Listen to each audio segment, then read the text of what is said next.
జై తెలంగాణ, అన్ని పిటికల్లో జై తెలంగాణ, ఆదిలాబాద్ దత్తరిల్లాల జై తెలంగాణ, కేసీఆర్ గారి నాయకత్వం జై తెలంగాణ. గౌరవనీయులు పెద్దలు, మీ అందరి అభిమాన నాయకుడు, ఈరోజు ఆదిలాబాద్ పట్టణంలో జరుగుతున్న ఈ సమావేశంలో అధ్యక్షత వహిస్తున్న గౌరవ మాజీ మంత్రివర్యులు, సీనియర్ నాయకులు, ఒక సర్పంచ్ గా తన రాజకీయ జీవితాన్ని ప్రారంభించి మంత్రిగా కూడా పనిచేసి ఆదిలాబాద్ కి ఎన్నో రకాలుగా విశేషమైన సేవలు అందించిన గౌరవ పెద్దలు అన్న శ్రీ జోగు రామన్న గారు, గౌరవనీయులైన నియోజకవర్గ శాసనసభ్యులు మా సోదరుడు, మరి పట్టు వదలని విక్రమార్కుడిలాగా శాసనసభలో అడుగు పెట్టాలనుకున్నాడు. మరి మొన్న గోల్ కొట్టి బ్రహ్మాండంగా ఇవాళ కష్టకాలంలో కూడా పార్టీకి ధైర్యాన్ని ఇస్తూ పార్టీకి ఆదిలాబాద్ జిల్లాలో పెద్ద ఎత్తున కార్యకర్తలు కూడా అండగా ఉంటున్న మా సోదరుడు అనిల్ జాదవ్ గారు, గౌరవనీయులు పెద్దలు, మరి ఈరోజు నిజానికి ఈ కార్యక్రమానికి హాజరు కావాల్సినప్పటికీ వాళ్ళ సోదరుడి అకాల మరణంతో ఈ కార్యక్రమంలో పాల్పంచుకోలేకపోతా ఉన్నా అని ఇప్పుడే నాకు ఇక్కడికి వచ్చేటప్పుడు ఒక 2 గంటల ముందు ఫోన్ చేసి, నేను ఇంత ఇంపార్టెంట్ సమావేశంలో పాల్గొనలేను, కానీ మా ఆసిఫాబాద్ వాళ్ళందరూ వచ్చినారు, నా కూతురు కూడా వచ్చింది, అందరూ కూడా వచ్చినారు అన్న, గుర్తు చేయండి, మా కార్యకర్తలందరికీ చెప్పండి అని చెప్పి నాకు ప్రత్యేకంగా మీకు నమస్కారం చెప్పమని కోరిన ఆసిఫాబాద్ ఎమ్మెల్యే గౌరవనీయులు సోదరి శ్రీమతి గోవా లక్ష్మి గారికి, అదేవిధంగా గౌరవనీయులైన మరి సోదరులు, మొన్న జరిగిన ఎన్నికల్లో ఖానాపూర్ నియోజకవర్గంలో కేవలం ఒక స్వల్ప 4,000 ఓట్ల తేడాతో మాత్రమే ఓటమి పాలైన మీకోసం ఎల్లవేళ అందుబాటులో ఉంటూ ఖానాపూర్ లో మీకోసం ఎప్పుడు కూడా ఏ కష్టంలో ఉన్నారో సోదరులు విద్యా జాన్సన్ నాయక్ గారికి, గౌరవనీయులు పెద్దలు నిర్మల్ జిల్లా పరిషత్ అధ్యక్షురాలు సోదరి విజయలక్ష్మి గారికి, గౌరవనీయులు అన్న రామకృష్ణారెడ్డి గారికి, నిర్మల్ నుంచి వచ్చేసిన నాయకులకు, నిర్మల్ నుంచి వచ్చేసిన సోదరులందరికీ, అదేవిధంగా వేదికపై ఆశలైన పెద్దలు, ముదోల్ నియోజకవర్గం నుంచి ఈరోజు ఇక్కడికి విచ్చేసిన సోదరి గౌరవనీయులు రమాదేవి గారు, అదేవిధంగా సోదరులు విలాస్ గడ్వార్ గారు, కిరణ్ కొమరేవార్ గారు, మాజీ జిల్లా పరిషత్ చైర్మన్ సోదరుడు లోలం శ్యామ్ సుందర్ గారు, వేదిక పైన ఉన్న గౌరవనీయులు డాక్టర్ సుభాష్ అన్న గారు, అదేవిధంగా మరి కాగజ్ నగర్ నుంచి విచ్చేసిన గౌరవ ఎమ్మెల్సీ విఠలన్న గారు, వస్తున్నాడు ఇంకా దూరం కాబట్టి, అదేవిధంగా వేదిక పైన ఆశీనులైన గౌరవనీయులైన ప్రజాప్రతినిధులు, వేదిక మీద చాలా మంది వివిధ మండలాల పార్టీ అధ్యక్షులు, అదే మాదిరిగా చాలా మంది నాయకులు ఉన్నారు. నేను ఎవరెవరో పేరైతే చెప్పలేదో దయచేసి వాళ్ళందరూ మనసులో తిప్పుకోండి, బయటకు తిరగండి. ఇప్పుడే తిరిగి మన పార్టీలోకి తిరిగి విచ్చేసి మన సొంత ఆదిలాబాద్ జిల్లా పరిషత్ చైర్మన్ సోదరులు జనార్దన్ రావు గారు, మరి ఈరోజు ఈ కార్యక్రమంలో మన పెళ్లి కొడుకు ఆదిలాబాద్ పార్లమెంట్ ఎన్నికల్లో మీ అందరి దయతో, మీ అందరి ఆశీర్వాదంతో, ఇక్కడ ఉండే అన్ని కులాలు, అన్ని మతాల ఆశీర్వాదంతో కాబోయే పార్లమెంట్ సభ్యులు గౌరవనీయులైన శ్రీ ఆత్రం సబ్బు అన్న గారికి, అదేవిధంగా కొమరం భీమ్ గారి వారసత్వం గురించి అందరికీ తెలుసు. కొమరం భీమ్ గారి మనవడు గౌరవనీయులు గుండ్రం సోనేరావు గారికి, ఇంకా పేరు సయీద్ భాయ్, యూనిస్ ఇబ్బానీ, లాలాభాయ్, ఇంకా మిగతా మిత్రులు ఎవరెవరైతున్నారో వారందరికీ పేరున నేను ఎవరెవరు పేర్లు అయితే చెప్పలేదు.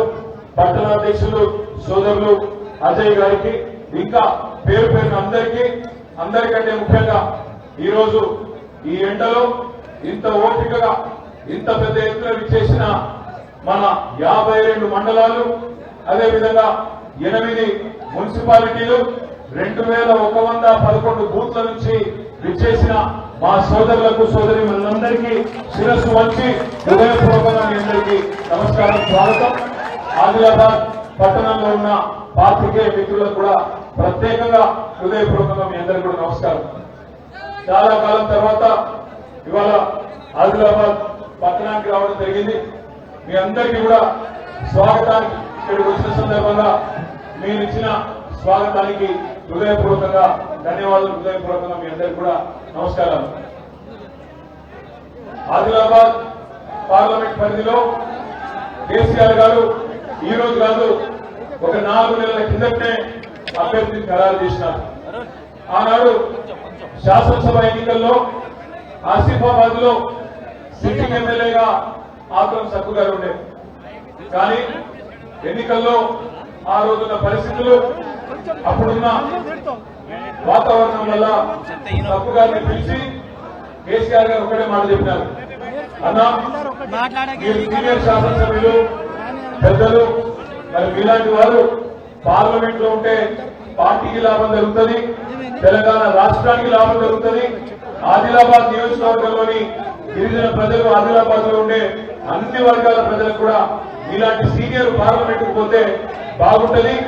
మీరు సిట్టింగ్ ఎమ్మెల్యే, కానీ దయచేసి ఈ సీట్ లో మీరు కనుక సహకరిస్తే లక్ష్మణ్గా నిలబెట్టాలనుకుంటా ఉన్నా, కానీ మీకు మాటిస్తున్నా మిమ్మల్ని పార్లమెంట్ అభ్యర్థిగా నిలబెట్టాలని చెప్పి 4 నెలల కిందట కేసీఆర్ గారు ఆకురం సక్కు గారికి ఒక మాట చెప్పడం జరిగింది.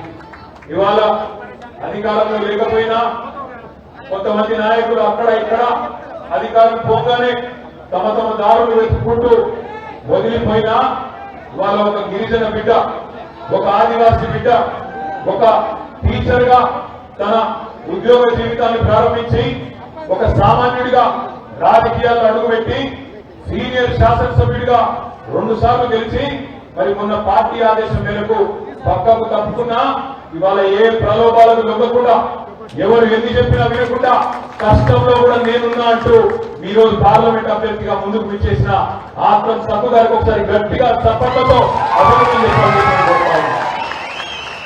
మంత్రి పదవులు చేసిన వాళ్ళు, పెద్ద పెద్ద పదవులు చేసిన వాళ్ళు కూడా జారుకుంటా ఉన్నారు.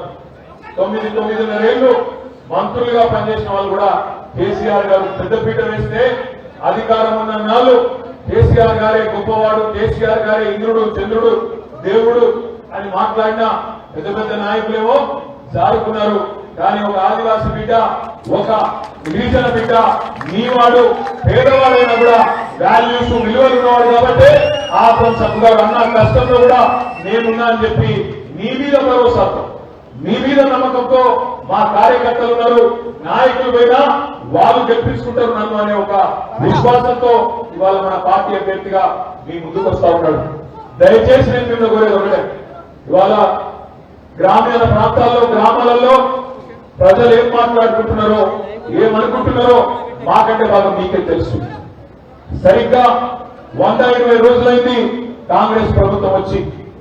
ఎన్ని మాటలు చెప్పిండ్రు, అరచేతిలో వైకుంఠం, ఏది అడిగితే అది ఇస్తాం, బస్సు ఫ్రీ, బంగారం ఫ్రీ, రైతు బంధు కాదు 10,000 కాదు 15,000 ఇస్తా, 2 లక్షల రుణమాఫీ చేస్తా, కింటాల్కు 500 బోనస్ ఇస్తా, ఇంట్లో కోడలు ఉంటే 2,500, అత్తమ్మ ఉంటే ముసలమ్మ ఉంటే 4,000.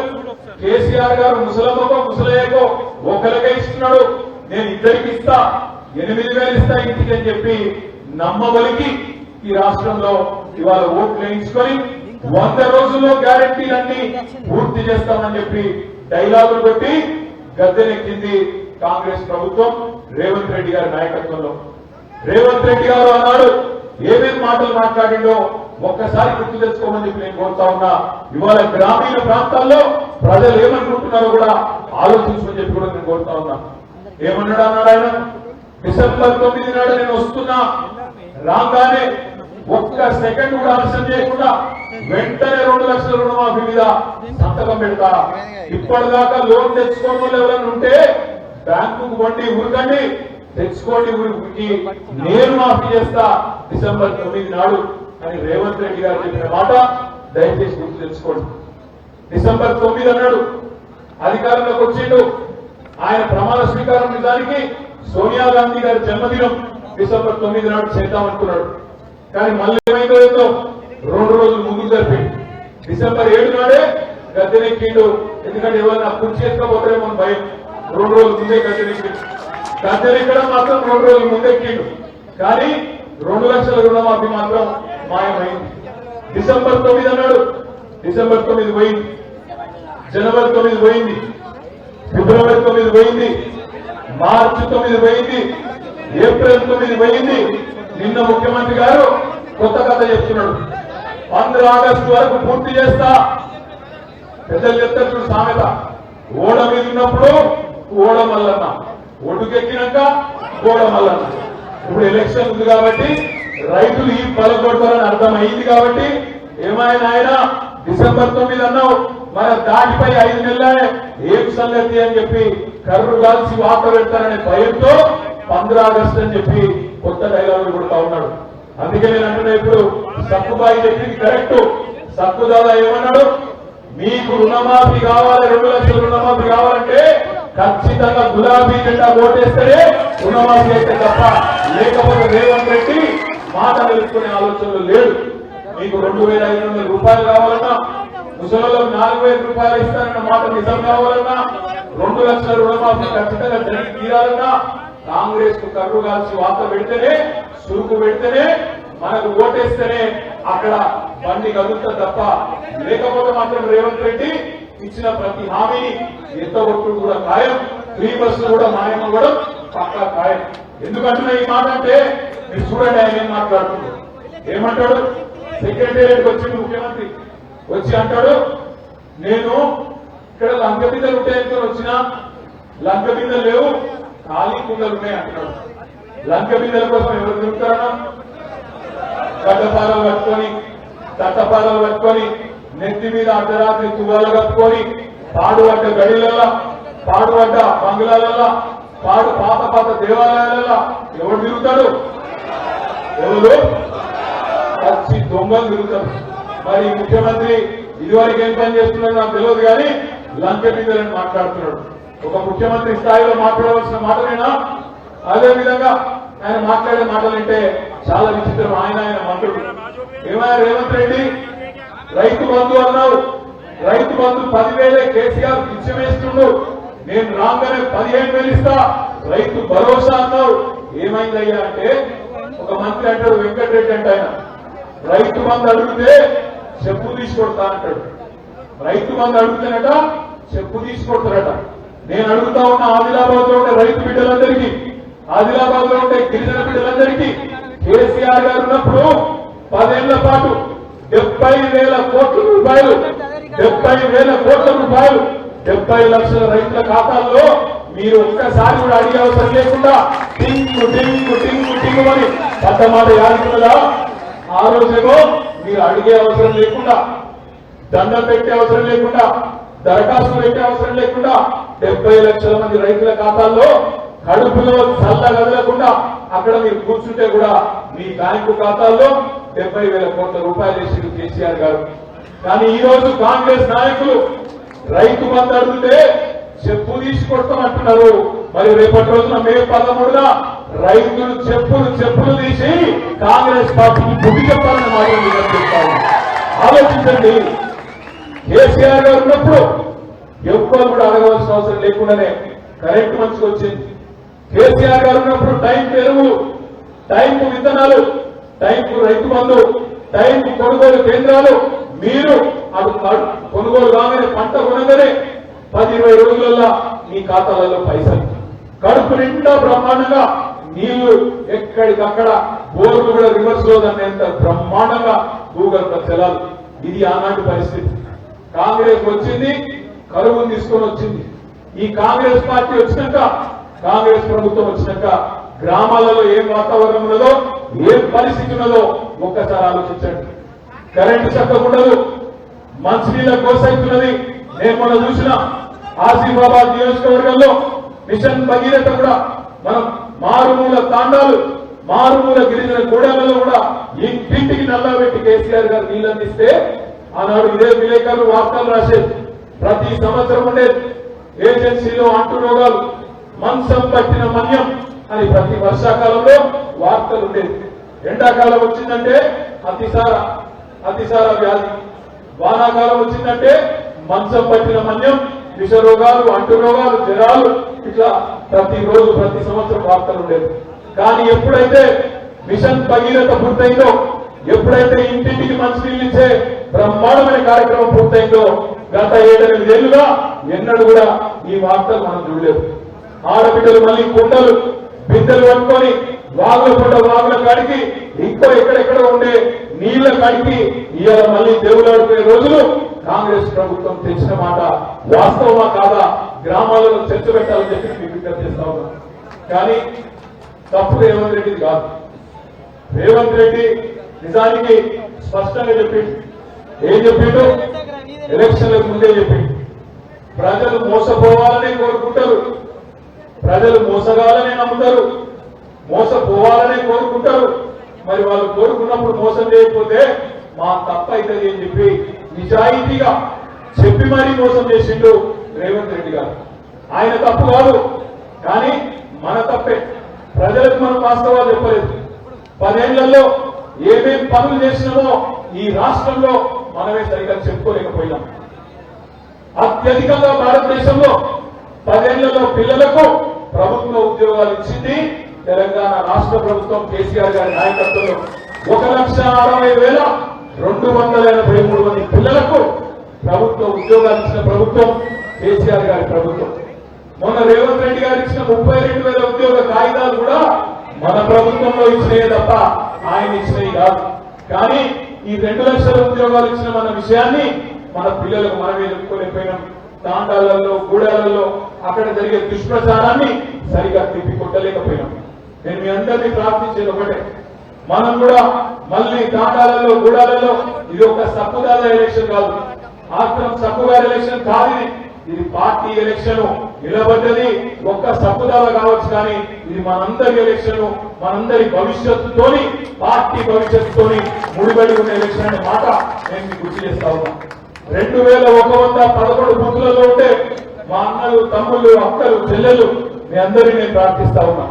పార్లమెంట్ ఎలక్షన్ అయిపోగానే ఆగస్టులో మీ పంచాయతీ ఎలక్షన్లు వస్తాయి, ఎంపీటీసీ ఎలక్షన్లు వస్తాయి, జెడ్పీటీసీ ఎలక్షన్లు వస్తాయి, తర్వాత సొసైటీ ఎలక్షన్లు కూడా వస్తాయి. పార్లమెంట్ లో మనం కనుక గట్టిగా పట్టుబడితే ఇలా బ్రహ్మాండంగా ఆదిలాబాద్ పార్లమెంట్ లో గెలుపు అవకాశాలు మనకే ఉన్నాయి. ఇక్కడ ట్రయాంగిల్ పోటీ ఉంటది, త్రిముఖ పోటీ ఉంటది, పక్కాగా గెలిచే అవకాశాలు మనకు ఉన్నాయి. ఎందుకంటే ప్రజలు కోపం మీద ఉన్నారు, కాంగ్రెస్ ప్రభుత్వం మీద, బీజేపీ ప్రభుత్వం మీద తప్పకుండా మంట మీద ఉన్నారు. అందుకే మనం ప్రజలకు మొన్న జరిగిన మోసపు హామీలు, మొన్న ఇచ్చిన దొంగ హామీలు, వాళ్ళు మాట నిలబెట్టుకొని వైనాన్ని మనం విడమర్చి చెప్తే చాలు. గ్రామాల్లో పోదాం, పిల్లల్ని అడుగుదాం. రేవంత్ రెడ్డి అంటున్నాడు 32,000 ఉద్యోగాలు ఇచ్చినారని మాట్లాడుతున్నాడు రేవంత్ రెడ్డి, కాంగ్రెస్ వాళ్ళు. నేను ఒక్కడే మాట్లాడుతున్నా, దయచేసి గ్రామాలలో కూడా మీరు కూడా చర్చ పెట్టాలని చెప్పి నేను కోరుతా ఉన్నా. ఇప్పుడు పిల్లలు పుట్టాలంటే లగ్నం కావాలి, సంసారం చేయాలి, అప్పుడే కదా పిల్లలు పుట్టేది. ఉద్యోగ కాగితాలు ఇవ్వాలంటే మొదలు నోటిఫికేషన్ ఇవ్వాలి, రాత పరీక్ష కావాలి, ఇంటర్వ్యూ కావాలి, అప్పుడే కదా మరి కాగితాలు ఇచ్చేది. మరి కాంగ్రెస్ ప్రభుత్వం వచ్చిన తర్వాత ఏమైనా నోటిఫికేషన్ ఇచ్చిండ్రా? ఒక్క నోటిఫికేషన్ ఇచ్చిండ్రా? ఇయ్యలేదు. మరి ఇవ్వకుండానే లగ్గం కాకుండానే పిల్లలు పుట్టినట్టు మరి ఇవాళ నోటిఫికేషన్ ఇవ్వకుండానే 32,000 ఉద్యోగాలు ఇచ్చినా చెప్పి రేవంత్ రెడ్డి, కాంగ్రెస్ వాళ్ళు డైలాగులు కొడుతుంటే, అబద్ధాలు చెప్తుంటే నిజాలు చెప్పవలసిన బాధ్యత మన మీదనే ఉన్నది. పిల్లలకు చెప్పాలి. ఈ కాంగ్రెస్ వాళ్ళు ఎట్లాంటి వాళ్ళంటే మందికి పుట్టిన బిడ్డలు కూడా మా బిడ్డలు అని చెప్పుకునే పాపం మాట గట్టిగా చెప్పాలి. మన ప్రభుత్వం ఇచ్చిన ఉద్యోగాలు దాదాపు 2 లక్షల ఉద్యోగాలు. ఆ ఉద్యోగాలకు ఇలా నాడు కోర్టులో చిన్న చిన్న సమస్యలుంటే వీళ్ళు వచ్చిన తర్వాత పరిష్కారం అయితే మేమిచ్చినామని చెప్పి డైలాగులు కొడతా ఉన్నారు. కాంగ్రెస్ ప్రభుత్వం ఒక మాట ఇచ్చింది తెలంగాణ యువతకు. ఒకటే సంవత్సరంలో గెలిచిన మొదటి సంవత్సరంలో 2 లక్షల ఉద్యోగాలు ఇస్తామని మాట ఇచ్చింది. అందుకే మనం ఏం చేయాలి? పిల్లలకు ఈ 30,000 ఆ 2 లక్షల ఖాతాలు రావు. మీరింకా తెలంగాణ పిల్లలకు ఈ సంవత్సరంలోనే 2 లక్షల ఉద్యోగాలు బాకీ ఉన్నారనే మాట గ్రామ గ్రామాన ప్రతి తాండాలో ప్రతి గూడెంలో పిల్లలకు చెప్పవలసిన మాట మన మీదనే ఉన్నది, ఆ బాధ్యత మన మీదనే ఉన్నది. తెలంగాణ యువతకు చెప్పాలి ఎంత మోసం చేస్తుందో కాంగ్రెస్ ప్రభుత్వం. ఆనాడు మనం ఉన్నప్పుడు ప్రభుత్వంలో టీఈటీ అనే పరీక్ష, టెస్ట్ అనే పరీక్ష పెట్టినాం, టీచర్ ఎలిజిబిలిటీ టెస్ట్. దానికి ఆనాడు మనం పెట్టిన ఫీజు 400 రూపాయలు. కాంగ్రెస్ వాళ్ళు బాగా పెట్టినాడు, మీరు ఇంత ఫీజు పెడతారా, ఇంత పెడతారా, ఇంత ఎక్కువ పెడతారా, మేము వస్తే ఉచితంగా చేస్తామన్నారు. ఇలా మళ్ళీ టీఈటీ అని పెట్టింది. పెడితే ఎంత పెట్టింది తెలుసా? ఫీజు 2000 రూపాయలు. 400 మనం పెట్టినేమో తిట్టిండ్రు, ఫ్రీగా పరీక్షలు పెట్టుకున్నారు. ఈ రోజు మాత్రం 2000 రూపాయలు ఫీజు పెట్టింది. అది మాత్రమే కాదు, ఇవాళ కాంగ్రెస్ ప్రభుత్వం ఎంత పచ్చి మోస ప్రభుత్వం అంటే, ఆనాడు కేసీఆర్ గారు ఉన్నప్పుడు తెలంగాణ ప్రభుత్వంలో మనం డిఎస్సికి 5000 ఉద్యోగాలకు డిఎస్సికి నోటిఫికేషన్ ఇచ్చినాం. ఆ రోజు ఇదే రేవంత్ రెడ్డి పిసిసి ప్రెసిడెంట్ గా ఏమన్నాడు? ఇది దగా డిఎస్సి, ఇది మెగా డిఎస్సి కాదు. ప్రభుత్వంలో 25,000 ఖాళీలుంటే 5,000కే ఎందుకు నోటిఫికేషన్ ఇస్తున్నాం అని చెప్పి ఆ రోజు మాట్లాడింది ఇదే రేవంత్ రెడ్డి. ఈ రోజు మరి ఆయన నోటిఫికేషన్ ఇచ్చిండు. ఎంతమందితో ఇచ్చిండు? మనం ఇచ్చిన 5,000కు ఇంకొక 5,000 కలిపి 10,000 ఉద్యోగాలతో నోటిఫికేషన్ ఇచ్చిండు. మరి ఇది దగా డిఎస్సి కాదా? తెలంగాణ పిల్లల్ని మనం అడగొద్దా? ఇవన్నీ కూడా చెప్పాలి. టీఈటీ విషయంలో మోసం, డిఎస్సి విషయంలో మోసం, గ్రూప్ 1 ఉద్యోగాలు. ఆ రోజు మనం 500 ఉద్యోగాలకు నోటిఫికేషన్ ఇస్తే మన ప్రభుత్వంలో ఇదే రేవంత్ రెడ్డి ప్రతి ఊరికి పోయి, ప్రతి తాండాకు పోయి, ప్రతి గూడానికి పోయి 500 ఉంటాయా, దాదాపు 2000 ఉద్యోగాలు ఉంటాయి గ్రూప్ 1 లో, అన్నిటికీ ఇవ్వాలన్నాడు. మరి ఆయన ఏం చేసి వచ్చినాక 500కు ఇంకొక 60 కలిపి 560తోని నోటిఫికేషన్ విడుదల చేసింది. అంటే మాటలేమో ఆకాశంలో, చేతలు మాత్రం మళ్ళీ పాతాళంలో అనే విధంగా ఇవాళ పచ్చి మోసం చేస్తున్నది తెలంగాణ యువతను ఈ కాంగ్రెస్ ప్రభుత్వం అనే మాట గ్రామ గ్రామాన చెప్పవలసిన విషయం మనది. మనం ఎందుకు చెప్తున్నాం కానీ పిల్లలకేమో ఉద్యోగాలు ఇచ్చి చెప్పుకోలేదు, ఉద్యోగులకేమో మొత్తం భారతదేశంలోనే అత్యధికంగా జీతాలు ఇచ్చే రాష్ట్రం ఏదైనా ఉంది అంటే తెలంగాణ రాష్ట్రం. 73% ఉపాధ్యాయులకు, ఉద్యోగులకు జీతాలు పెంచి బ్రహ్మాండంగా 2 బీఆర్సీలు ఇచ్చి వాళ్ళని కడుపులో పెట్టుకొని చూసుకొని మీకు మాత్రం ఉన్నది పేగు బంధం. ఉద్యోగులు ప్రభుత్వ బంధం కాదు, ఇది పేగు బంధం. ఉద్యోగ టైం నుంచి మీరు మాతో కలిసినారు, సకల జనుల సమ్మెలో కలిసినారు, అన్ని రకాలుగా మీరు మాకు అండగా ఉన్నారు. కాబట్టి సెంట్రల్ గవర్నమెంట్ ఉద్యోగుల కంటే, కేంద్ర ప్రభుత్వ ఉద్యోగుల కంటే మీకు ఎక్కువ జీతం ఇస్తా అని చెప్పిన మాటను నిలబెట్టుకున్న నాయకుడు కేసీఆర్ గారు. ఉద్యోగులకు జీతాలేమో అత్యధికంగా ఇచ్చినాం, కానీ వాళ్ళ మనసు కూడా గెలుచుకోలేకపోయినాం. ఎందుకు? జీతాలు టైంకి పడలేదనే ఒక బదనాం.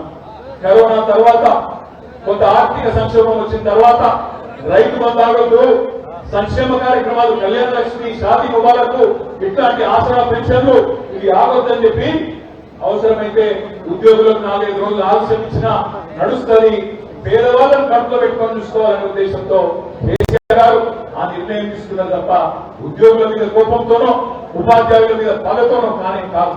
మనకు వాళ్ళతో ఉన్నది పేగుబంధం అయినప్పటికీ, దేశంలోనే అత్యధికంగా జీతాలు ఇస్తున్నప్పటికీ చెప్పుకోలేక, వివరించి వాళ్ళను దూరేపించుకోలేక వాళ్ళను కూడా దూరం చేసుకున్నాం.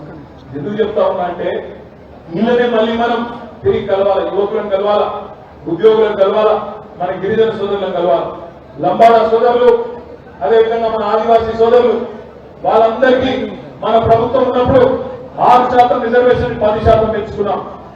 తాండాలను, గూడాలను గ్రామ పంచాయతీ చేసుకున్నాం, పోడు భూములకు పట్టాలు ఇచ్చుకున్నాం, శివరాం జయంతిని అధికారికంగా జరుపుకున్నాం. బ్రహ్మాండంగా మరి గిరిజనుల ఆత్మగౌరవాన్ని ఆనాడు కొమరం భీం గారు జల్ జంగల్ జమీన్ అంటే దాన్ని ఆచరణలో చేసి చూపెట్టిన నాయకుడు మన నాయకుడు కేసీఆర్ గారి మాటలు. ఇంటింటికి నీళ్లు ఇచ్చినా, ప్రతి ఎకరానికి సాగునీరు ఇచ్చే ప్రయత్నం చేసినా, గిరిజనులకు పోడు భూముల మీద పట్టాలు ఇచ్చి హక్కులు ఇచ్చినా, అదేవిధంగా హరితహారం కార్యక్రమంతో జంగల్ని కూడా కాపాడినా, ఇవన్నీ చేసింది కేసీఆర్. కొమరం భీం ఆశయాలను నిజంగా ప్రభుత్వంలో ఉండి బ్రహ్మాండంగా ముందుకు తీసుకొని పోయింది కేసీఆర్. గతంలో కొమరం భీం గారిని ఆనాటి ప్రభుత్వాలు పట్టించుకోలేదు, గుర్తించలేదు. కానీ మన ప్రభుత్వం వచ్చిన తర్వాత జోడెన్ ఘాట్ లో బ్రహ్మాండంగా వారి కోసం ఒక స్మారక మ్యూజియం నిర్మాణం చేసినాం. జోడెన్ ఘాట్ లో స్వయంగా ఆనాడు మేమందరం కూడా రాష్ట్రంలో మంత్రులు ముఖ్యమంత్రి గారు అందరం కూడా వచ్చి కొమరం భీం గారి జయంతి గారి వర్ధంతి గారి అధికారికంగా జరిపి వారికి నిజమైన నివాళులు అర్పించింది తెలంగాణ ప్రభుత్వం కేసీఆర్ గారి నాయకత్వంలో. కొత్తగా ఆసిఫాబాద్ జిల్లాను ఏర్పాటు చేసి ఆ జిల్లాకు కూడా కొమరం భీం గారి పేరు పెట్టి ఇవాళ ఆయన ఆశయాలకు నిజమైన వారసులుగా నిలిచింది టీఆర్ఎస్ ప్రభుత్వం అనే మాట నేను మీకు గుర్తు చేస్తా ఉన్నా. అదే కాంగ్రెస్ వాళ్ళు సిగ్గు లేకుండా ఆనాడు ఇంద్రవల్లిలో కాల్చి చంపిందే వీళ్ళు, ఆనాడు ఇంద్రవల్లిలో కాల్చి చంపిందే కాంగ్రెస్ ప్రభుత్వం. అదే ఇంద్రవల్లికి వస్తాడు రేవంత్ రెడ్డి, అదే ఇంద్రవల్లికి వస్తారు కాంగ్రెస్ నాయకులు సిగ్గు లేకుండా, కనీసం మాటల్లో నిజాయితీ లేకుండా. ఇప్పటి వరకు ఎవరైతే అమరవీరులైనా వారికి కనీసం క్షమాపణ కూడా చెప్పకుండా, సిగ్గు లేకుండా, మానం లేకుండా ఇవాళ మళ్ళొక్కసారి గిరిజనులను మోసం చేసే ప్రయత్నం చేస్తున్నది కాంగ్రెస్ పార్టీ అనే మాట కూడా నేను గుర్తు చేస్తా ఉన్నాను. ఇవన్నీ మనమే చెప్పాలి, ప్రతి బూత్ లో చర్చ పెట్టాలా, ప్రతి ఊర్లో చర్చ పెట్టాలా, ప్రతి కాడ కూడా ఈ సమస్యల గురించి మనమే మాట్లాడాలి. దయచేసి నేను కోరేది ఒకటే, కాంగ్రెస్ ప్రభుత్వం మీద ప్రజలకున్న భ్రమలన్నీ తొలగిపోయినాయి.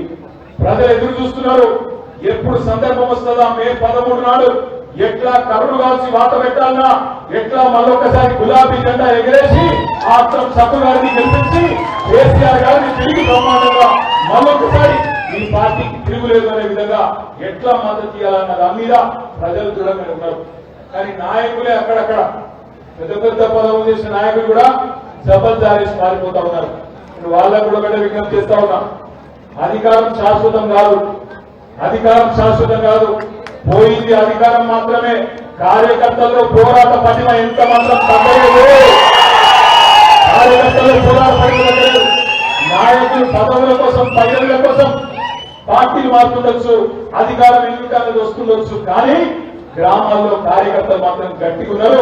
రేపు మళ్ళీ స్థానిక సంస్థల్లో కూడా మళ్ళీ రేపటి రోజున పంచాయతీ ఎన్నిక కానీ, మున్సిపల్ కౌన్సిల్ ఎన్నిక కానీ, రేపటి రోజున జెడ్పీటీసీ ఎలక్షన్ కానీ, సొసైటీ ఎలక్షన్ కానీ ఎగిరేది గులాబీ జెండానే గ్రామంలో మరొకసారి గాలికి బలపం కట్టుకొని మీరు సక్కుదాల కోసం ఈరోజు మీరు పనిచేస్తే రేపటి రోజున మేమందరం కలిసి మీకోసం గ్రామాలు ఎందుకంటే ఎక్కడ కోల్పోయిన దాన్ని అక్కడనే ఎత్తుకోవాలి, ఎక్కడ పోగొట్టుకున్నామో అక్కడనే ఎత్తుకోవాలి. ఆదిలాబాద్ లో 10 సీట్లుంటే 2 సీట్లు మనకు వచ్చినాయి, 8 సీట్లు మనకు రాలేదు. ఇలా 8 సీట్లు కూడా తిరిగి మళ్ళా ఎట్లా సాధించుకోవాలా, ఏం నష్టం జరిగింది, ఎక్కడెక్కడ ఏ కారణాల చేత ఓడిపోయినామో వెతుక్కోవాలి. వెతుక్కొని తిరిగి మళ్ళీ పూర్వ వైభవం సాధించుకునే దిశగా పెట్టుకోవాలి. వాళ్ళ రాష్ట్రంలో ప్రజలు అంటూ ఉన్నారు, నిజంగా ఈయన ముఖ్యమంత్రిలా ఉన్నాడా, రేవంత్ రెడ్డిని చూస్తుంటే ముఖ్యమంత్రిని చూసినట్టు అనిపిస్తలేదు, ఇంకా ప్రతిపక్షంలో ఉండే ఒక ఐరాగైన నాయకుడిలాగా, ఒక దారినబోయే నాయకుడిలాగా చిల్లర మాటలు మాట్లాడుతున్నాడు అనే మాట గ్రామాన్ని అనుకుంటా ఉన్నారు. ఏం మాట్లాడుతున్నాడు ఆయన,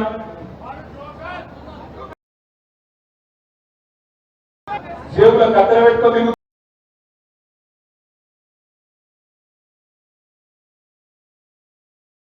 మెడలేసుకుంటాడే, నువ్వు ముఖ్యమంత్రిగా పోటీ కొట్టడం నాకు అర్థం కాదు, జేబులు మెడలేసుకుంటా అంటాడు. ఇంకేమంటాడు, మానవ బాంబునైతే అంటాడు, ప్రభుత్వాన్ని కూలగొట్టే ప్రయత్నం చేస్తున్నట్టు. అయ్యా రేవంత్ రెడ్డి గారు, నీ ప్రభుత్వం కూలగొట్టే కర్మ మాకేం లేదు, నీ ప్రభుత్వం కూలగొట్టే కర్మ మాకేం లేదు, మాకేం తొందర లేదు. ప్రజలు మాకు 10 ఏళ్ళ అవకాశం ఇచ్చినారు, 10 ఏళ్ళు ప్రభుత్వంలో ఉన్నాం. తప్పకుండా రాబోయే 5 ఏళ్ళు కూడా నువ్వు నడుపు ప్రభుత్వాన్ని మేము వద్దట్టలేదు. 5 ఏళ్ళు నడుపు, ప్రజలకు ఇచ్చిన 420 హామీలు ఏవైతున్నాయో ఆ 420 హామీలు అవసరం వచ్చిన అందరికీ 420 హామీలు చూపెట్టండి. అందరికీ రాలే, గ్రామాలకు కూడా ఇస్తాం. తప్పకుండా ఆ 420 హామీలను కూడా తప్పకుండా ఎండగడతాం. 5 ఏళ్ళు మీ ప్రభుత్వం ఉండాలి, ఉండి ఈ 420 హామీలు ప్రజలకు ఏవైతే ఇచ్చినావో అవన్నీ నిలబెట్టాలని చెప్పి కూడా నేను కోరుతా ఉన్నా. ఇంకొక మాట కూడా మిత్రులందరికీ, అధికారం ఇవాళ కొంతమందిని ఆకర్షిస్తుండొచ్చు, కొంతమంది పెద్ద పెద్ద నాయకులు అక్కడ అధికారంలో ఉండే వాళ్ళ ప్రాపకం కోసం పోతుండొచ్చు. ముదురులో పోయిండ్రు, నిర్మల్లో పోయిండ్రు, కాగజ్ నగర్ లో పోయిండ్రు, వచ్చిండ్రు, అధికారం రాగానే మన కాడికి అధికారం పోగానే వెళ్ళిపోయింది. ఏం పర్వాలేదు, వాళ్ళ గురించి మీరు పర్వ చేయకండి, వీళ్ళు ఉద్యోగంలో కూడా ఎవరు లేరు.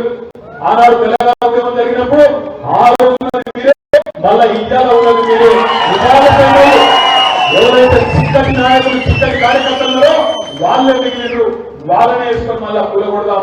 తప్పకుండా చలిచీమలు ఒకటే ఎట్లయితే భయంకరమైన బలమైన సర్పానికి వచ్చినాయో అదే పద్ధతుల్లో ఈ కాంగ్రెస్ అనే విష సర్పాన్ని కూడా ఇదే గులాబీ జెండా తప్పకుండా చలిచీమలే రేపు ఆదిలాబాద్ పార్లమెంట్ కూడా కొడతాయని మాట రుజువు చేయాల్సిన బాధ్యత మన మీద ఉన్నది. ఇంకొక మాట కూడా మీరు ఆలోచించండి. आदिलाबाद में जितने भी हमारे भाई है बहन है, आप तमाम भाइयों से बहनों से मैं एक चीज पूछना चाहता हूं। आज जब से कांग्रेस की हुकूमत बनी तेलंगाना में, आप एक मिनट के लिए सोचिए, ये आदमी जो आज हुकूमत में चीफ मिनिस्टर की गद्दी पे बैठा रेवंत रेड्डी, ये किसके लिए काम कर रहा? ये राहुल गांधी के लिए काम कर रहा है कि नरेंद्र मोदी जी के लिए काम कर रहा है? आप एक मिनट के लिए सोचिए, आप सोचिए, गौर करिए क्या हो रहा है। ऊपर राहुल गांधी कहीं ऊपर चल रहे हैं, वहां पे उत्तर प्रदेश में, झारखंड में।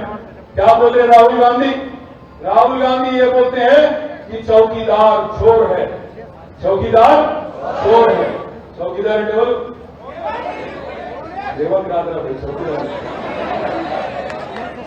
चौकीदार चोर है नहीं राहुल गांधी अंटाడు, మోడీ దొంగ అంటాడు రాహుల్ గాంధీ, నేను అంటలేదు.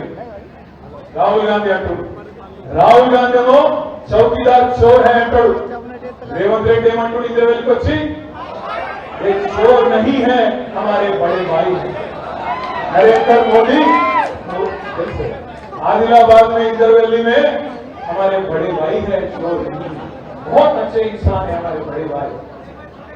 అదే విధంగా రాహుల్ గాంధీ ఏమో అక్కడ అంటాడు అదాని ఫ్రాడ్ హై అంటాడు, అదాని పచ్చి మోసగాడు అంటాడు. रेवंत रेड्डी मंटू अदानी फ्रॉड नहीं है, अदानी हमारे फ्रेंड है, बहुत अच्छे दोस्त है, हम गले मिलते हैं, अलग बलय करते हैं और अदानी के इन्वेस्टमेंट तेलंगाना में वेलकम करते हैं। रेवंत रेड्डी राहुल गांधी अंटाడు गुजरात मॉडल फेक मॉडल है, बकवास मॉडल है, वहां पे कुछ काम नहीं हुआ, गुजरात एक गोलमाल है, राहुल गांधी अंटाడు. रेवंत रेड्डी मंटाడు आदिलाबाद नहीं तेलंगाना मॉडल ठीक नहीं है, हम भी जाएंगे गुजरात मॉडल के रास्ते पे, मैं కూడా गुजरात मॉडल में होता है रेवंत रेड्डी మాట్లాడతారు. राहुल गांधी दिल्ली अंटाడు लिकर स्कैम नहीं है, कुछ नहीं है, अरविंद केजरीवाल को गिरफ्तार करना नाइंसाफी है, अन्याय, लिकर स्कैम లేదు మన్ను లేదు, అరవింద్ కేజ్రీవాల్ లోపలేసుడు అన్యాయమని రాహుల్ గాంధీ స్పీచ్ కొడతాడు. ఇక్కడున్న కాంగ్రెస్ వాడు ఏమంటాడు రేవంత్ రెడ్డి లిక్కర్ స్కామ్ అయ్యింది, కవితమ్మను అరెస్ట్ చేసుడు కరెక్టే అని ఈయన మాట్లాడతాడు. అందుకే నేను అడుగుతున్నా మిత్రులారా, ఈయన ఎవరి కోసం పనిచేస్తున్నాడు రేవంత్ రెడ్డి? ఏ ఆदमी किसके लिए काम कर रहा? ये मोदी के रास्ते पे जा रहा या राहुल गांधी के रास्ते पे जा रहा? ये आप गौर करो. నేను ఇవాళ చెప్తే మీకు ఎక్కువ చెప్తుండేమో అనిపిస్తుంది, కానీ రాసి పెట్టుకోండి. పార్లమెంట్ ఎన్నికల తర్వాత తెలంగాణలో కూడా తప్పకుండా రాజకీయంగా చాలా మార్పులు జరుగుతాయి. అందులో ముఖ్యమైన మార్పు అతిపెద్ద మార్పు ఏంటంటే నెంబర్ 1 జంపింగ్ స్టార్ ఎవరంటే ఇదే రేవంత్ రెడ్డి బీజేపీకి చెప్పారు. గుర్తుపెట్టుకోవాలనే మాట నేను చేస్తా ఉన్నా. వచ్చిన ఒక 25-30 మంది ఎమ్మెల్యేలను తీసుకొని ఎక్కడ కేసులు పెడతారో ఏం చేస్తారో అనే భయంతో ఫస్ట్ జంప్ అయ్యే మనిషే రేవంత్ రెడ్డి. అందుకే మీరు చూడండి, నిన్నగాక మొన్న ఒకటి ఢిల్లీ ఒక టీవీ షో పోయింది. ఆ టీవీ షో ఆప్కి అదాలత్ పోతే అక్కడ కొంతమంది పిల్లల్ని అడిగింది, మీరందరూ మొదటిసారి ఓటేస్తున్నారు, ఎవరికి ఓటేస్తారని అడిగితే వాళ్ళు ఎవరో కొంతమంది పొలాలు బీజేపీ వాళ్ళు తెచ్చిపెట్టినట్టు అన్న పాపం తెచ్చిపెట్టే వాళ్ళు మేము మోడీ ఓటేస్తామన్నారు. కాంగ్రెస్ వాడు ముఖ్యమంత్రి, ఆ పిల్లగాడేమో మోడీ ఓటేస్తాడు. ఏం చెప్పాలి? అరే తప్పు చేస్తున్నారు పోయి మోడీ ఓటేస్తే ముంచుతారని చెప్పాలా లేదా? రేవంత్ రెడ్డి ఏమన్నాడు? అడిగినా వేసుకోండి మోడీ, దాదాపు మోడీకో. కాంగ్రెస్ లో ఉన్నాడా, బీజేపీలో ఉన్నాడా, రాహుల్ గాంధీ మనిషా, మోడీ మనిషా? ఆలోచించుండ్రి, జర ఆలోచించి సోచాయించి కన్ఫ్యూజ్ కాకుండా ఆగం కాకుండా మా మైనారిటీ సోదరులు అందరూ కూడా జాగ్రత్తగా ఓటేయాలి. ఇదే ఫాల్తుగాలు కాంగ్రెస్ వాళ్ళు ఏమన్నారు అసెంబ్లీ ఎలక్షన్లప్పుడు? బీజేపీ బీఆర్ఎస్ ఒకటే, బీజేపీ బీఆర్ఎస్ ఒకటే వీళ్ళు బి టీము ఇవాళ నేను అడుగుతున్న కాంగ్రెస్ నాయకులారా దమ్ముంటే చెప్పండి, మీ ముఖ్యమంత్రి బీజేపీ కూడా కాంగ్రెస్ కూడా మీరు ముందు చెప్పమని చెప్పి నేను డిమాండ్ చేస్తా ఉన్నాను. चौकीदार चोर है, नहीं बड़े भाई, अदानी फ्रॉड है, नहीं अदानी फ्रेंड है. लिकर स्कैम हुआ, लिकर स्कैम नहीं हुआ. अदे विधंगा गुजरात मॉडल फेक है, नहीं फेक नहीं, बहुत अच्छा मॉडल है. ఎవరి కోసం పనిచేస్తున్నారు దయచేసి ఆలోచించండి. అనవసరంగా ఆదిలాబాద్ పార్లమెంట్ లో ఒక్క ఓటు కాంగ్రెస్ పార్టీకి వేసిన మా మైనారిటీ సోదరులు లాభం జరిగేది భారతీయ జనతా పార్టీకి అనే మాట గుర్తుపెట్టుకోవాలని కూడా విజ్ఞప్తిస్తాను. బీజేపీ బీటీ మండలి కొంతమంది బేవకూఫాలు. నేను అడుగుతున్న వాళ్ళం, మొన్న జరిగిన శాసనసభ ఎన్నికల్లో బండి సంజయ్ ఓడగొట్టింది ఎవరు? బీఆర్ఎస్ పార్టీ కాదా? కోరుట్లలో ధర్మపురి అరవింద్ ఓడగొట్టింది ఎవరు? బీఆర్ఎస్ పార్టీ కాదా? ఈటెల రాజేందర్ గజ్వేల్ ఓడగొట్టింది ఎవరు?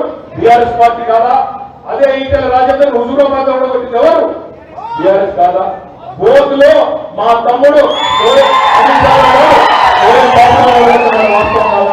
మరి బీజేపీలో ఉండే 30 మార్కాలను 32 మార్కాలను ఓడగొట్టిందే బీఆర్ఎస్ అయితే మేము వాళ్ళకు బీటీ ఎట్లయితారు సన్నాసులారనే మాట కాంగ్రెస్ పార్టీ ఒక్కొక్క మాట కూడా ఇక్కడ ఉన్న మా తమ్ములను అందలను ఇక్కడికి వచ్చిన మా నాయకులను నేను అడుగుతా ఉన్నా.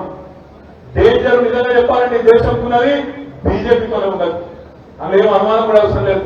మీరు చూడు రేపు మాట్లాడుతున్నారు బీజేపీలు కుల్ల మాట్లాడుతున్నారు. వాళ్ళు ఉత్తరప్రదేశ్ లో ఒక ఎంపీ, కర్ణాటకలో మరొక ఎంపీ, మధ్యప్రదేశ్ లో మరొక బీజేపీ క్యాండిడేట్ ఓపెన్ గా స్పీచ్లలో చెప్తున్నారు, మాకు రేపటి రోజున 3/2 మెజారిటీ వస్తే రాజ్యాంగమే మార్చేస్తాం, రిజర్వేషన్లు తీసేస్తాం, ఎస్సీ ఎస్టీ రిజర్వేషన్లు అనేవి తీసి పారేస్తామని చెప్పి ఇలా భారతీయ జనతా పార్టీ చెప్తున్నది. ఇది వాస్తవమా కాదా? మీరే ఆలోచన చేయాలి. భారతీయ జనతా పార్టీ అలా కుల్లా చెప్తున్నది వాళ్ళ అభ్యర్థులు. రాజ్యాంగం మారుస్తాం, రిజర్వేషన్లు తీస్తాం, ఎస్సీ ఎస్టీ రిజర్వేషన్లు కూడా మరొకసారి భారతీయ జనతా పార్టీ కేంద్రంలో అధికారంలోకి వస్తే ఎస్సీ ఎస్టీ రిజర్వేషన్లు కూడా మాయమయ్యే పరిస్థితి ఉన్నమాట కూడా మా ఎస్సీ సోదరులు ఎస్టీ సోదరులు దయచేసి జాగ్రత్తగా ఆలోచించాలని చెప్పి నేను కోరుతాను. నేనేదో వాళ్ళ మీద అక్కస్తో చెప్తలేను, వాళ్ళ మీద కోపంతో చెప్తలేను. మీరు చూడండి ఏం జరుగుతుందో. భారతీయ జనతా పార్టీ ప్రభుత్వం కేంద్రంలో అధికారంలోకి వచ్చిన తర్వాత కొత్త కార్యక్రమం స్టార్ట్ చేసింది. మొదలు డిజిటల్ ఇండియా అన్నారు, ఏమైందో ఎవరికి తెలియదు. తర్వాత మేక్ ఇన్ ఇండియా అన్నారు, తర్వాత ఫిట్ ఇండియా అన్నారు, ఫిట్ ఇండియా అన్నారు, స్టార్ట్అప్ ఇండియా అన్నారు, స్టాండప్ ఇండియా అన్నారు. అవి ఏమైనా ఎవరికి తెలియదు. కొత్త ప్రోగ్రామ్ చాలు చేసిండ్రు, పేచో ఇండియా. ఇండియాలో ఉన్న ప్రభుత్వ రంగ సంస్థలన్నింటినీ అమ్మే దుకాణం చాలు చేసింది భారతీయ జనతా పార్టీ.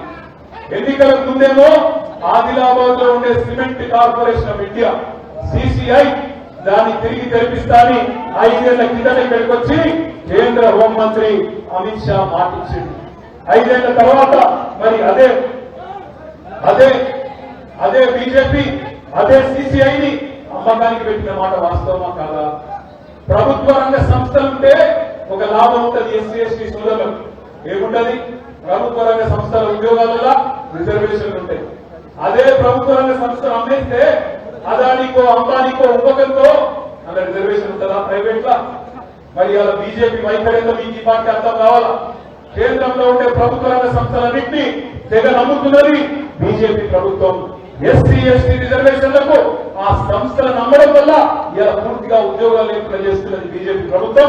అదే వరుసలో అదే ఉడవడిలో రేపు రాజ్యాంగాన్ని కూడా మార్చేసి ఎస్సీ ఎస్టీ రిజర్వేషన్లు లేకుండా చేయాలన్నదే బీజేపీ ఆలోచన అనే మాట కూడా దయచేసి మా దళిత సోదరులు, మా గిరిజన సోదరులు, లంబాడ కావచ్చు, ఆదివాసీ కావచ్చు, అందరూ కూడా గుర్తుపెట్టుకోవాలని చెప్పి కూడా నేను మీకు హృదయపూర్వకంగా విజ్ఞప్తిస్తా ఉన్నాను. అదే బీజేపీ వాళ్ళు ఏమన్నారు గతంలో 5 ఏళ్ల కిందట, ఆరుమూరు నుంచి ఆదిలాబాద్ రైలు తీసుకొస్తాం, ఆదిలాబాద్ లో 2000 ఎకరాలు ఉన్నది, ఎయిర్పోర్ట్ పెట్టడానికి అవకాశం ఉన్నది, నాగ్పూర్ కూడా దగ్గరనే ఉన్నది, ఇక్కడ కూడా ఎయిర్పోర్ట్ పెట్టమన్నారు. ఎందుకు వేయాలి మరి బీజేపీ కోర్టు? ఏ కారణం చేత వేయాలి బీజేపీ కోర్టు?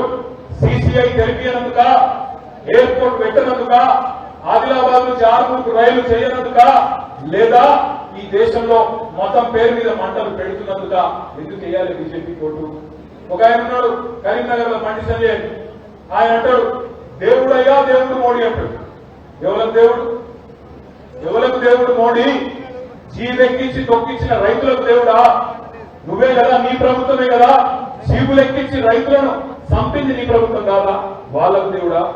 లేదా మా తమ్ములకు, మా రైతులకు, మా తమ్ములకు, మా మహిళలకు 400 రూపాయల సిలిండర్ను 1200 చేసినందుకు మహిళలకు దేవుడా? లేదా 60 రూపాయలు ఉన్న డీజిల్ 95 రూపాయలు చేసినందుకు రైతులకు దేవుడా? 70 రూపాయలు ఉన్న పెట్రోల్ ను 110 రూపాయలు చేసినందుకు మా తమ్ములకు దేవుడా?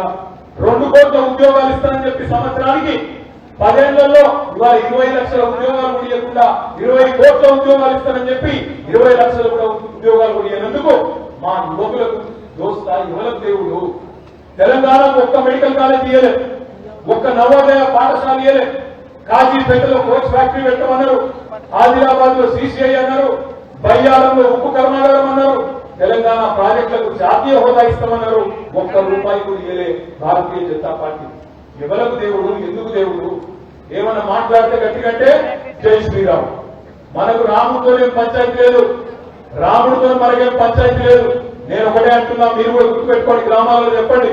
రాముడితో పంచాయతీ లేదు, రాముడికి మొక్కుదాం, కానీ తెలంగాణకు పైసా పని చేయని బీజేపీని పండబెట్టి తొక్కుదాం. రాముడికి మొక్కుదాం, ఇబ్బంది లేదు. రాముడు అందరి వాడు, రాముడు ఒక పార్టీలో లేడు, రాముడు అందరి దేవుడు. బీఆర్ఎస్ కు ఆయననే రాముడు, బీజేపీకి ఆయనే రాముడు, కాంగ్రెస్ కూడా ఆయనే రాముడు. ఆయన ఏ పార్టీ సభ్యుడు కాదు. రాముడికి మొక్కుదాం, తెలంగాణకు ఆదిలాబాద్ కు పైసా పని చేయని బీజేపీని పండబెట్టి తొక్కుదా. ఆ విషయంలో ఆలోచన కూడా ఉంటుందని మాట్లాడి విజ్ఞప్తి చేస్తాను. దయచేసి నేను ఇలా కోరేది ఒకటి, చివరిగా ఒక్క మాట నేను చెప్పి ముగిస్తాను. 2026లో భారతదేశం మొత్తం డీలిమిటేషన్ జరగబోతాం. డీలిమిటేషన్ అంటే ఏంటి? కొత్తగా రాష్ట్ర నియోజకవర్గాల పునర్విభజన. ఇప్పుడు శాసనసభ నియోజకవర్గాలు పెరుగుతాయి, పార్లమెంటు నియోజకవర్గాలు కూడా లెక్క ప్రకారం అయితే పెరగాలి. కానీ మొన్న మధ్యనే కేంద్ర ప్రభుత్వం ఆలోచన కొంతమంది విలేకరులు పత్రికల్లో రాశారు. వాళ్ళు ఏమంటారంటే 1980లో 70లో ఆనాడు భారతదేశ జనాభా విపరీతంగా పెరుగుతా పోతున్నది, కాబట్టి ఫ్యామిలీ ప్లానింగ్ చేసుకోవాలి. మాకిద్దరు మేమిద్దరు, మాకిద్దరు మేమిద్దరు మాకిద్దరు, ఈ స్లోగన్ తో ఆనాడు కుటుంబ నియంత్రణ అని చెప్పి బాగా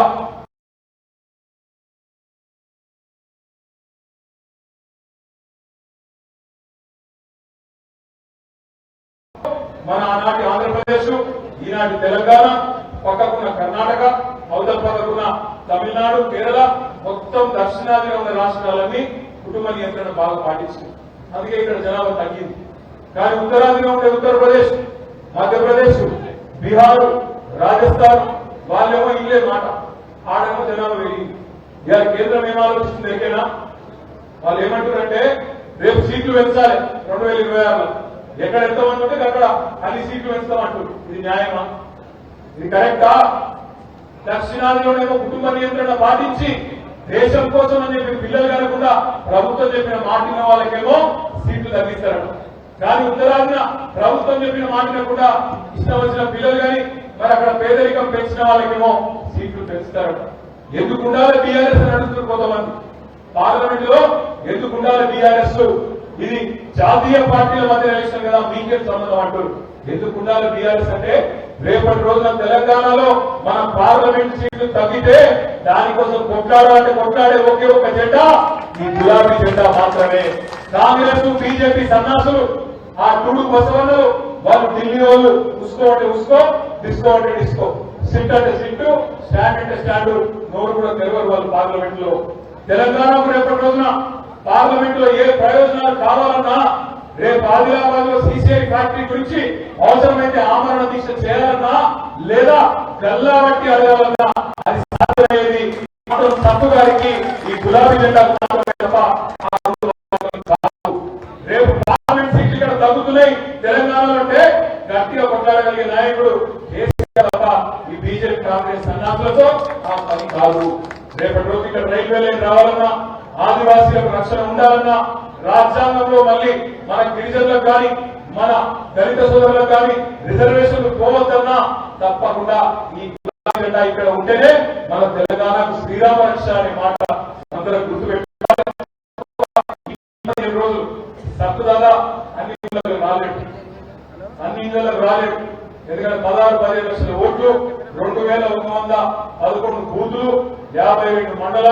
8 మున్సిపాలిటీలు అంతటికి ఒక మనిషి అందరు. ఆయన ఒక్క ఎలక్షన్ కాదు, మనందరి ఎలక్షన్ ఎక్కడోళ్ళం అక్కడ, ఏ ఊరు కావురు, ఏ బూత్ కాబోతు మనం గట్టిగా తగులుకుంటేనే, గట్టిగా అందుకుంటేనే మరి అది కాంగ్రెస్ మోసాలు, ఇటు బీజేపీ గొల్ల వైఖరులు ఇవన్నీ వివరించి చెప్తేనే రేపు ప్రజల మద్దతు మనకు ఉంటుంది.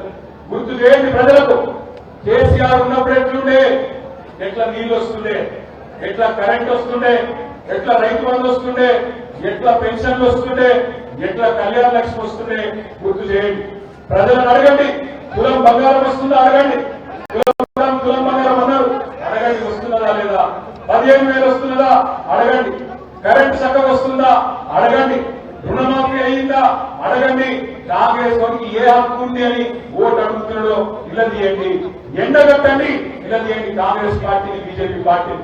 బీజేపీ పడుగులకు అడగండి, ఏమైనా రైలు అన్నావు, 5 ఏళ్ల కింద వచ్చింది మీ నాయకుడు, ఏడవైంది రైలు, 6 నుంచి ఆదిలాబాద్ రైలు అడగండి, ఏమైంది సిసిఐ ఎందుకు తెరవలేని అడగండి, ఎందుకు రాజ్యాంగాన్ని మార్చే ప్రయత్నం చేస్తున్నారు, ఏం అవసరం ఉంది అనే మాట కూడా బీజేపీని అడగండి. తప్పకుండా తెలంగాణ ఏనాటికైనా శ్రీరామ రక్ష గులాబీ జెండా అనే మాటను గట్టిగా చెబుదాం. గ్రామ గ్రామాన నాయకుల పైన మనలో పోరాట పట్టిన తగ్గలేదు అనే విధంగా రేపు మే 13 నాడు మన గులాబీ జెండా ఆదిలాబాద్ లో ఎగరేద్దామనే మాట ఎందరూ కూడా విజ్ఞప్తి చేస్తూ, మీరు ఎప్పుడు రమ్మన్నా మే 13 వరకు కానీ ఆ తర్వాత కానీ తప్పకుండా మొత్తం పార్టీ ఎమ్మెల్యేలు 35-36 మంది ఉన్నాం. అందరూ కూడా అనిల్ జాదవ్ గాని, గోవలక్ష్మి గాని, మాజీ ఎమ్మెల్యేలు, మాజీ మంత్రులు గాని అందరం ఎక్కడికి పిలిచినా, ఏ ఒక్క కార్యకర్తకు సమస్య వచ్చినా అందరం వస్తాం, మీ పక్షాన్ని నిలబడతాం, పోరాటం కొనసాగిస్తామని చెప్పి కూడా తెలియజేస్తూ, జై తెలంగాణ, గట్టిగా ఆదిలాబాద్ దగ్గరిల్లాలి, కారు గుర్తులే, జై తెలంగాణ, కేసీఆర్ గారి నాయకత్వం.